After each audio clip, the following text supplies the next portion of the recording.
തിരുവനന്തപുരം ബാലരാമപുരത്ത് 2 വയസ്സുകാരിയെ കിണറ്റിൽ എറിഞ്ഞു കൊലപ്പെടുത്തിയ കേസിൽ അമ്മ അറസ്റ്റിൽ. പാലക്കാട് നിന്നാണ് ശ്രീധുവിനെ അറസ്റ്റ് ചെയ്തത്. ഫോറൻസിക് പരിശോധനയ്ക്ക് പിന്നാലെയാണ് അറസ്റ്റ്. വിവരങ്ങൾ ജിസ്ന സുരേഷ് നൽകും. ജിസ്ന, പറയൂ.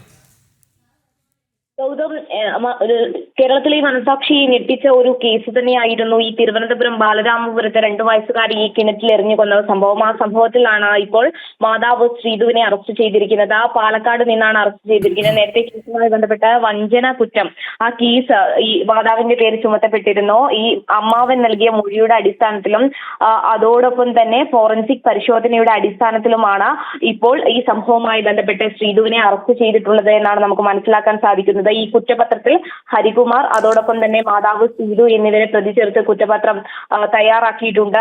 നമുക്കറിയാം, ഈ ശ്രീധു ശ്രീജിത്ത് ദമ്പതികളുടെ മകൾ ദേവേന്ദുവാണ് ഇത്തരത്തിൽ കൊല്ലപ്പെട്ടത്. ഈ മാസം 15-നകം ബാലരാമപുരം പോലീസ് കുറ്റപത്രം കോടതിയിൽ സമർപ്പിക്കുമെന്ന വിവരമാണ് നിലവിൽ നമുക്ക് മനസ്സിലാക്കാൻ സാധിക്കുന്നത്. ഗൗതം, ആദ്യം ഈ കേസുമായി ബന്ധപ്പെട്ട് കുട്ടിയെ കാണാനില്ലെന്ന പരാതി ഉയർന്നു വന്നിരുന്നു. തുടർന്നാണ് പോലീസ് ഇത്തരത്തിലൊരു അന്വേഷണം നടത്തിയത്. ഈ നടത്തിയ അന്വേഷണത്തിലാണ് കുഞ്ഞിന്റെ മൃതദേഹം വീടിന് സമീപത്തെ കിണറ്റിൽ നിന്ന് കണ്ടെത്തിയത്. മാത്രമല്ല, ഈ അമ്മാവനും സഹോദരിയും തമ്മിൽ ചില ചാറ്റുകളും ആ സമയത്ത് തന്നെ പോലീസിന്റെ ശ്രദ്ധയിൽ പെട്ടിരുന്നു. പിന്നീട് നടന്ന ഫോറൻസിക് പരിശോധനയുടെ അടിസ്ഥാനത്തിലാണ് ഇപ്പോൾ മാതാവിനെയും അറസ്റ്റ് ചെയ്തിട്ടുള്ളത്. ഗൗതം.